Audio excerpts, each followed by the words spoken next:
Music by DJ रघुवीर सिंह कहाँ घर है? ग्राम जरकुटोला कालिका और कराम राजा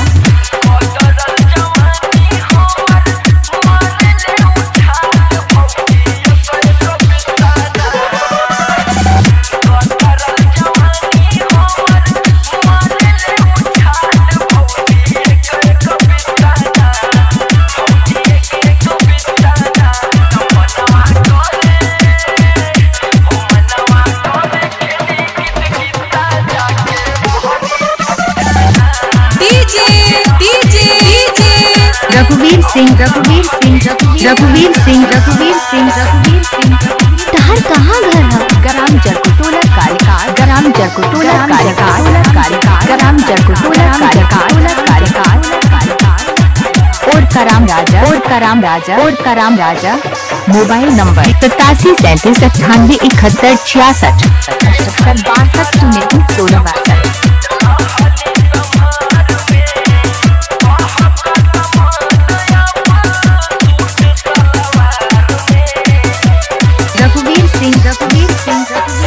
62 जरकुटोला कालिका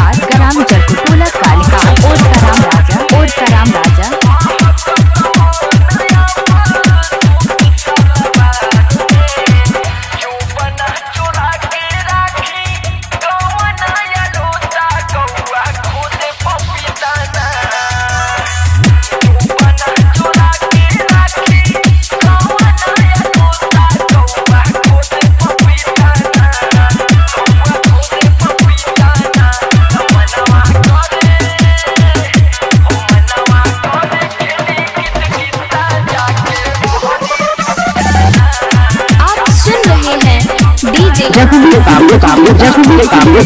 रघुवीर सिंह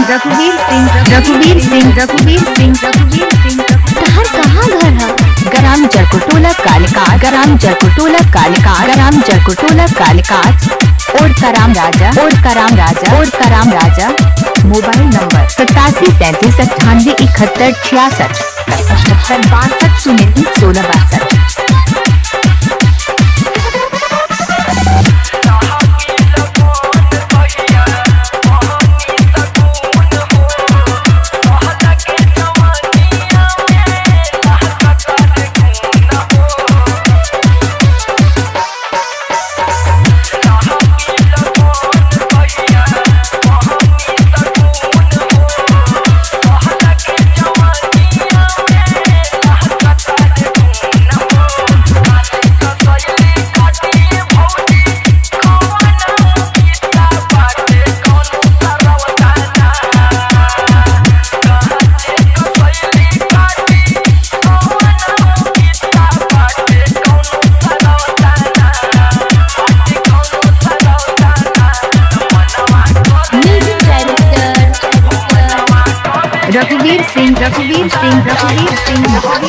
रघुवीर सिंह ग्राम जरकुटोला कालिका और कराम राजा मोबाइल नंबर 8737987166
टोला कालिका ग्राम जरपुर टोला कालिका ग्राम जरपुर टोला कालिका